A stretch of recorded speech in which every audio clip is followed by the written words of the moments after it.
Welcome back to my channel CloutSaaS. Today we are going to see how to establish a connection between SQL Server and Power BI.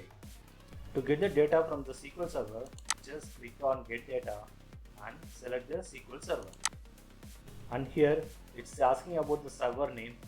Just go to the SQL Server and click OK. So once you open the SQL Server, the window will be appear here and you can get the server name. And you can just click on right click and copy the server name. Some of you may not be able to see this window. For those users, just click connect and click on database engine.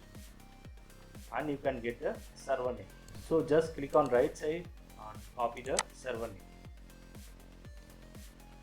And paste it.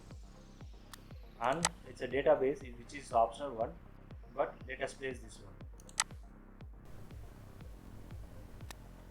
So here we have the database called CloutSaaS and we have a table which is e-commerce. So for this, just type that CloutSaaS as a database,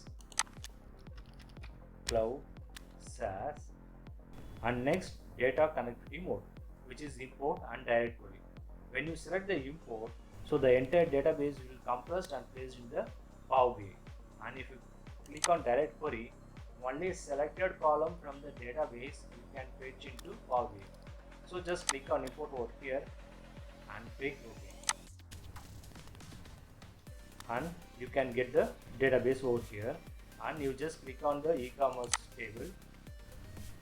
So once you are able to view the data, just click load.